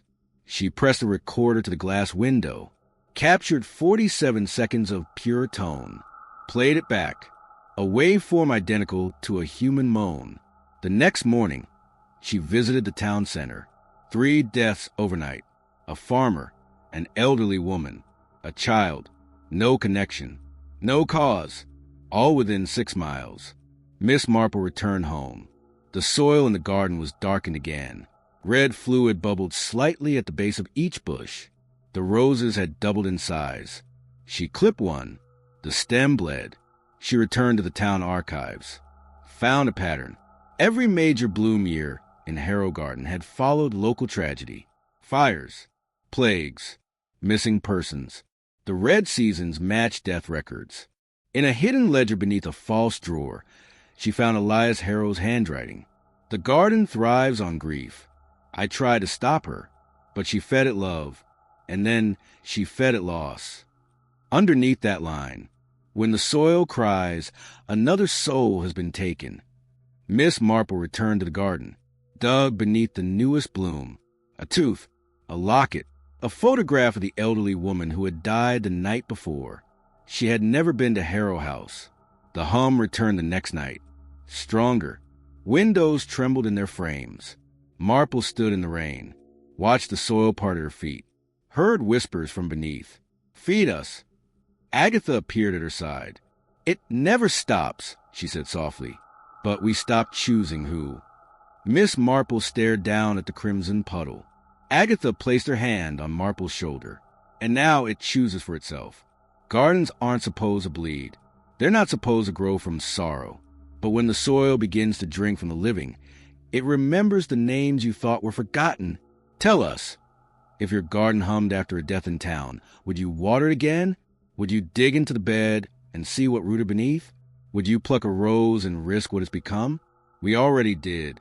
There are voices trapped in objects, not metaphors, not memory. Actual sound, etched into grooves and wires, pressed into wax and vinyl. Once recorded, always there, waiting to be released, replayed, heard.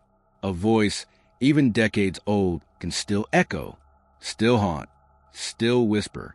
But what if the voice was never recorded? What if the device that played it was broken? In Harrow House, in the drawing room by the boarded fireplace, sat a phonograph, dust-choked, rusted, its crank fractured, its needle snapped, a relic useless.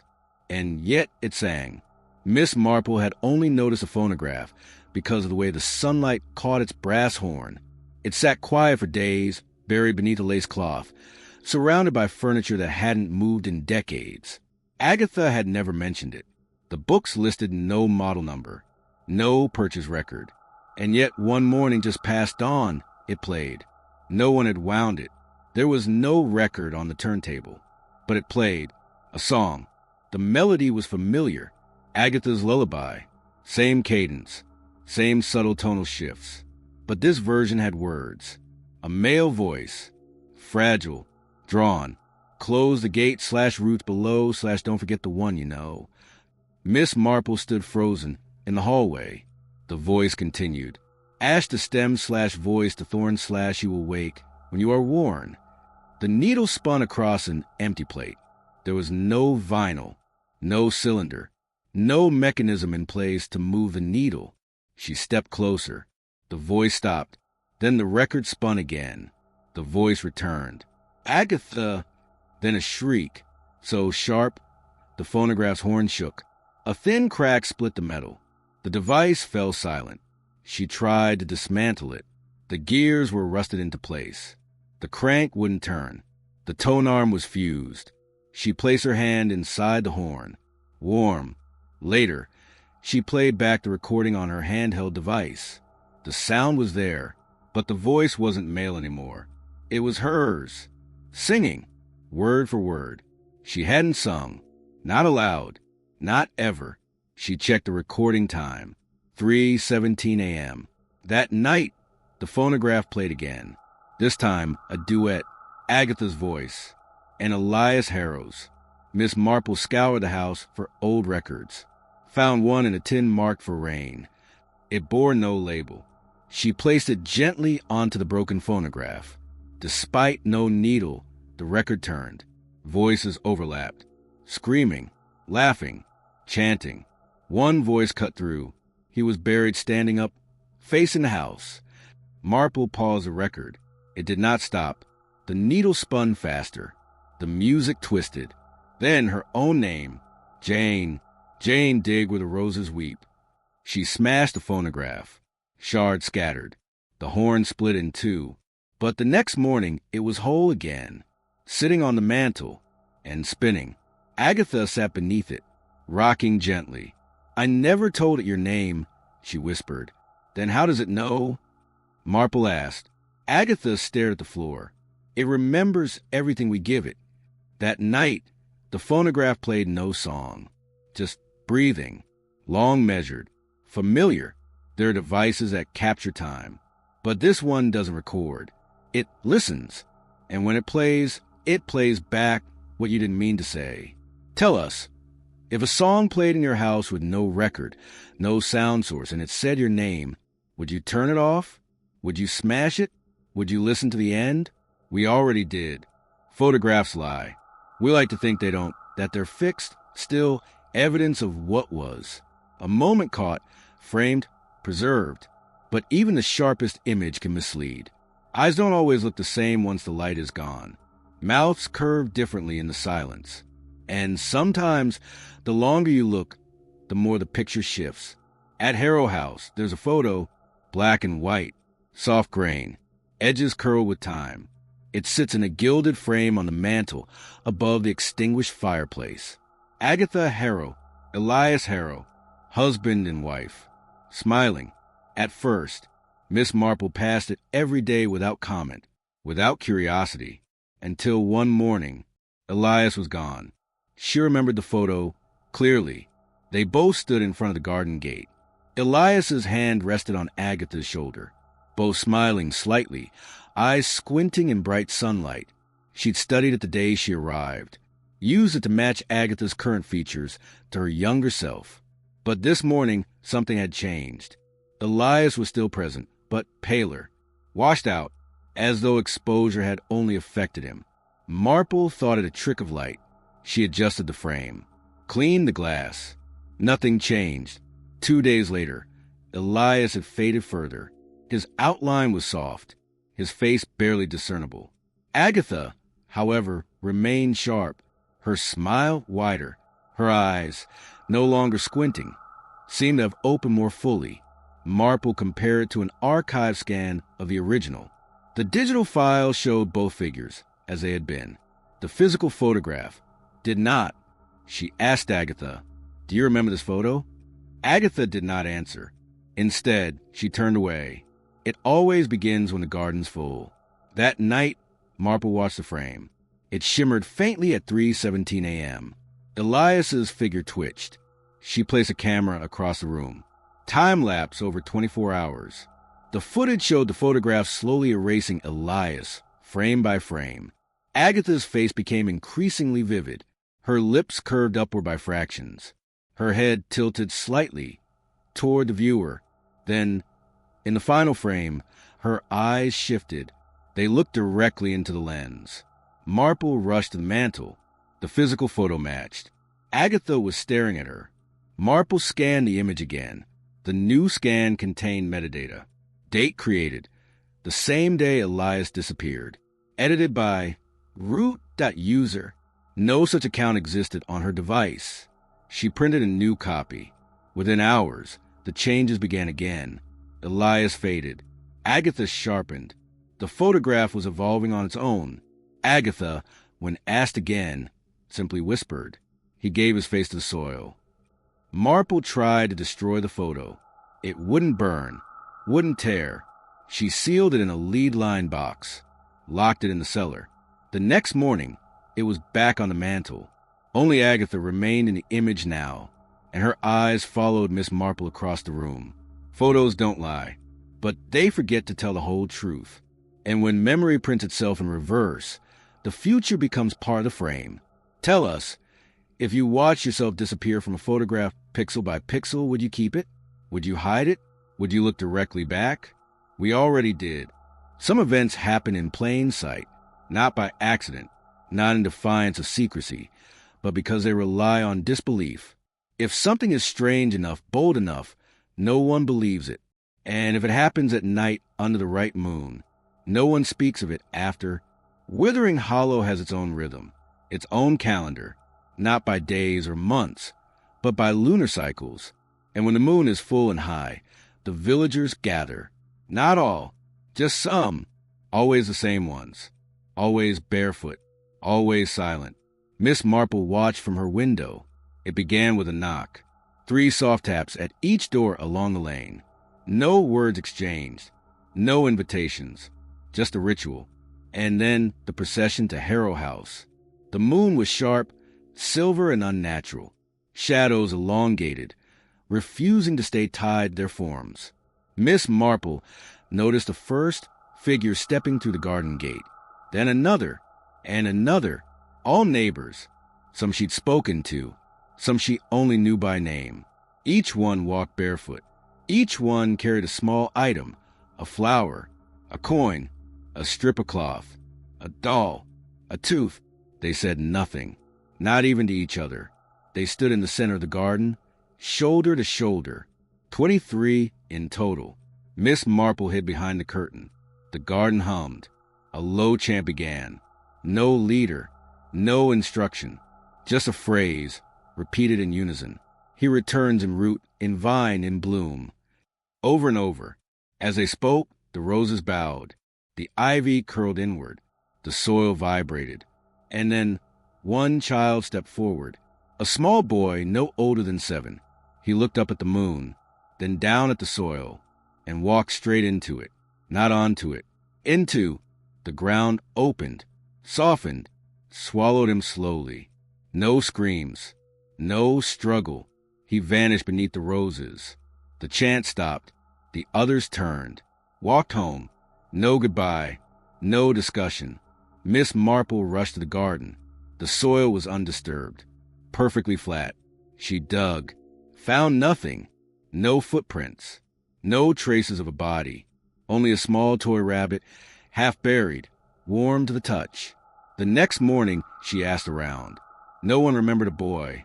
No one admitted to attending any gathering. The parent of the child had no memory of a son. His room, when checked, was filled with boxes, empty, unused. She returned to the garden. In the spot where the child vanished, a new rose had bloomed, bright white. It bled when touched. She reviewed footage from her hidden camera.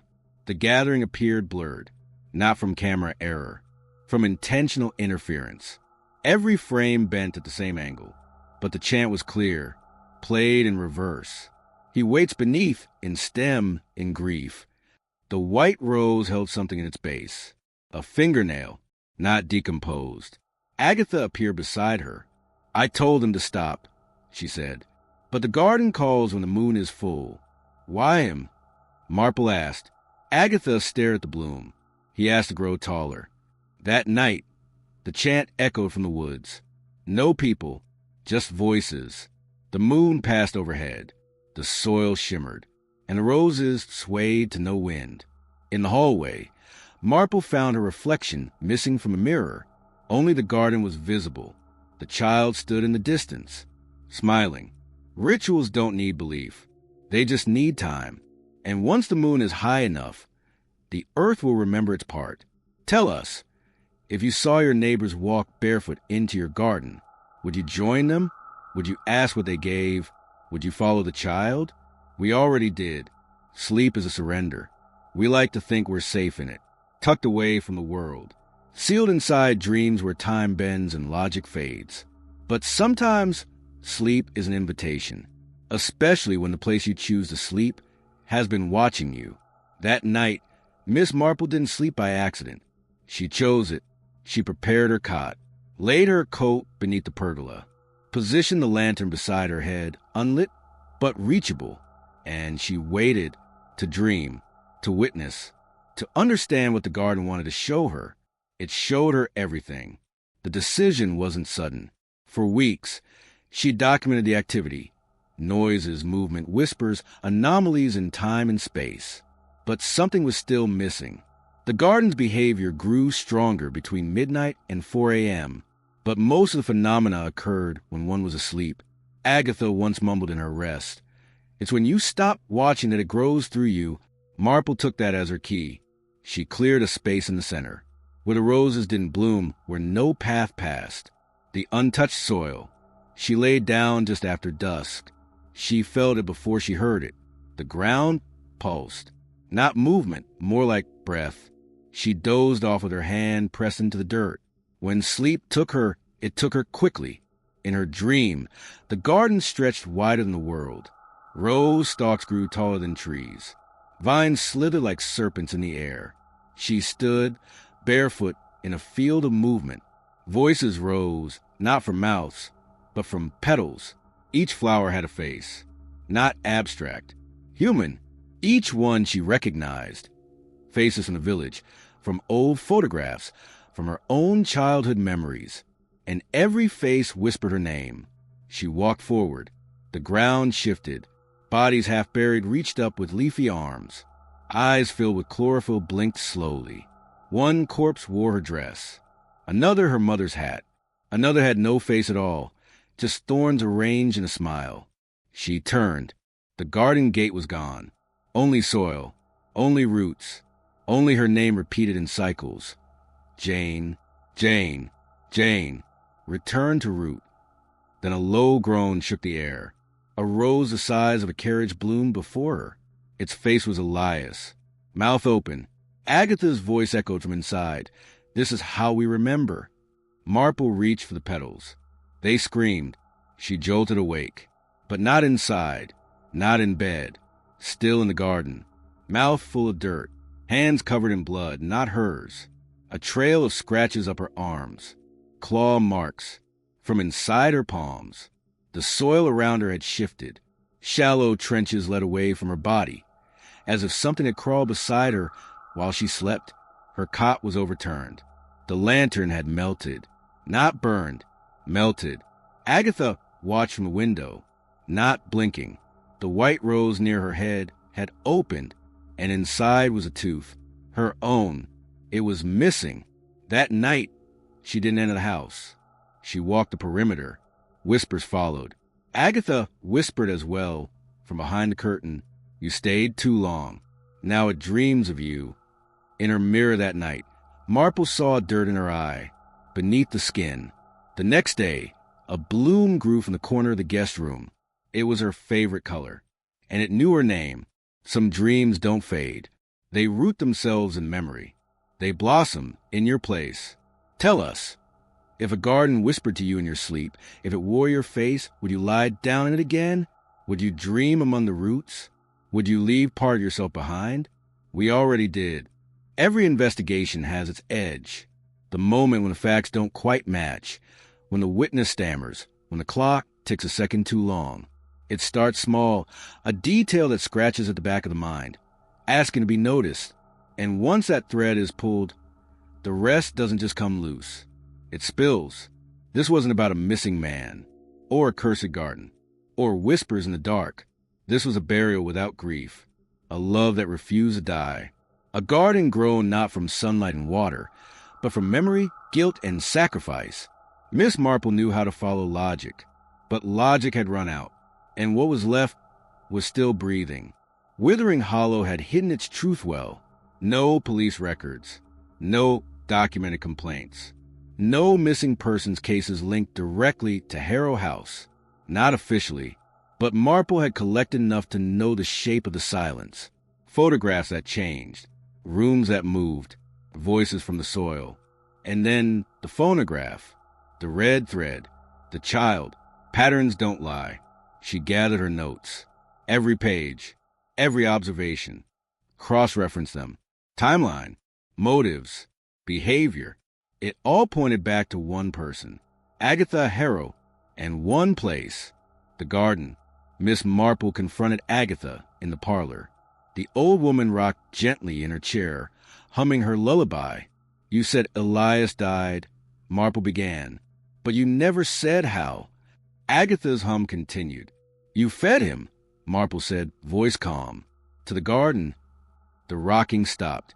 Agatha didn't flinch, didn't deny. "I loved him," she whispered. Her hands trembled slightly. "He was sick, dying. Every breath, harder than the last." She looked out the window, toward the roses. "He asked me to bury him where he could still grow." Miss Marple opened the journal, the one beneath the floorboard. The last pages were in Agatha's handwriting. "I gave him back to the roots, to the cycle, to the bloom." Marple placed the journal on the table. "And the others?" she asked. Agatha's lips parted, but she didn't speak. Marple stepped closer. "You weren't the first to love too much." Agatha's eyes met hers. "No," she said, "but I was the first to stay." The room dimmed, though the lamps hadn't changed. Outside, the garden moved. Not wind, breath.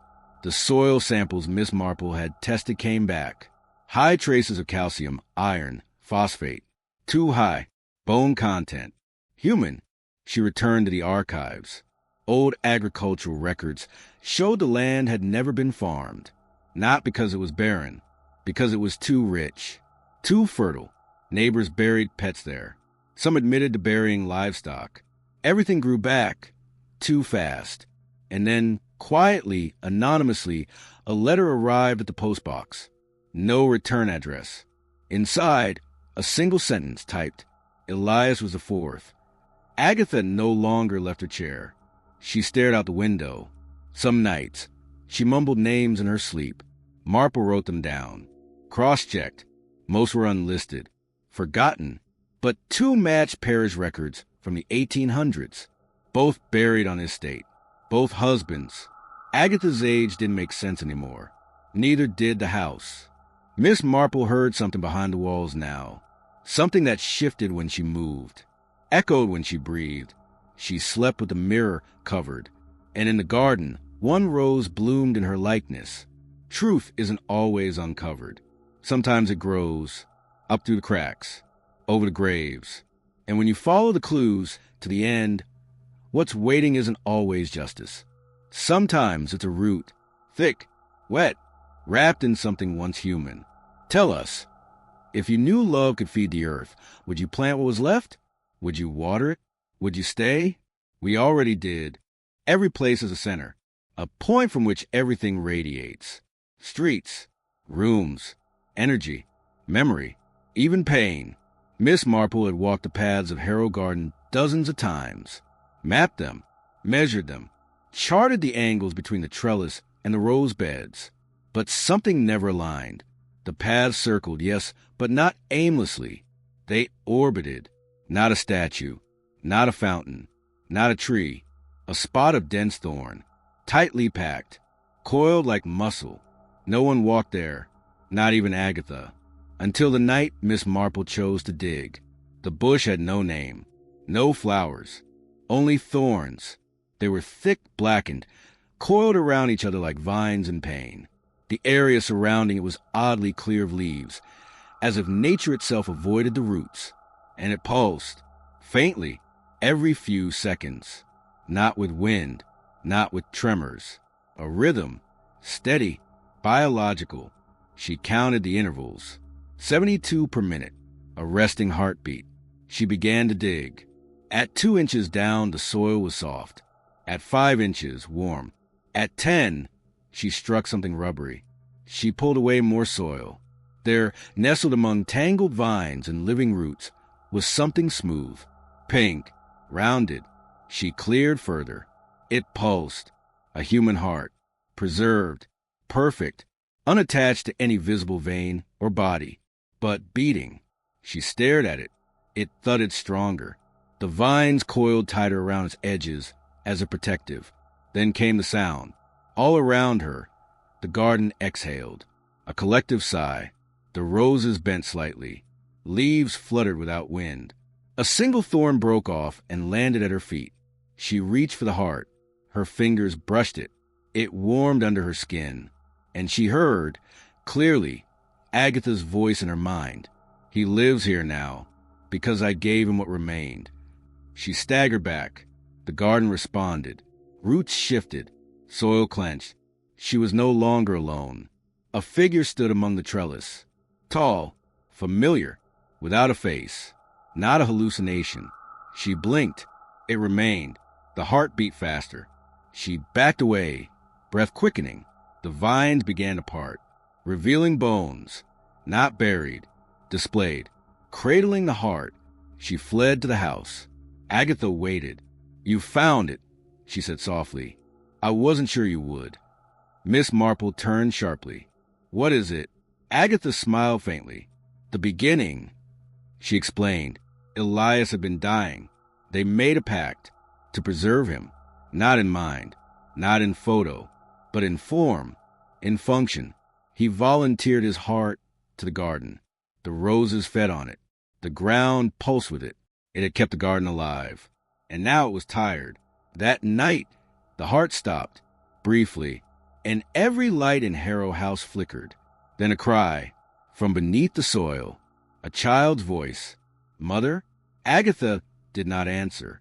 The next morning, Miss Marple found the thorn bush entirely gone. In its place, a single rose, jet black, pulsing. She touched it. It opened. Inside, a single eye, watching. Hers. Some hearts never stop. They beat outside the body, inside memory, inside soil, inside you. Tell us, if you found something living beneath your garden, still beating, would you touch it? Would you let it remember you? Would you give it more? We already did. There is something ancient about holes in the ground. They pull us toward them, not just with gravity, but with story, curiosity, dread. A hole suggests there was something once, and now there isn't. It invites us to look, to lean, to ask what was removed or what waits to be revealed. In Harrow Garden, beneath the soil that had swallowed secrets for decades, something finally gave way. Not a crack, not a grave, a hole. No beginning, no bottom, just absence. And in that absence, something watched.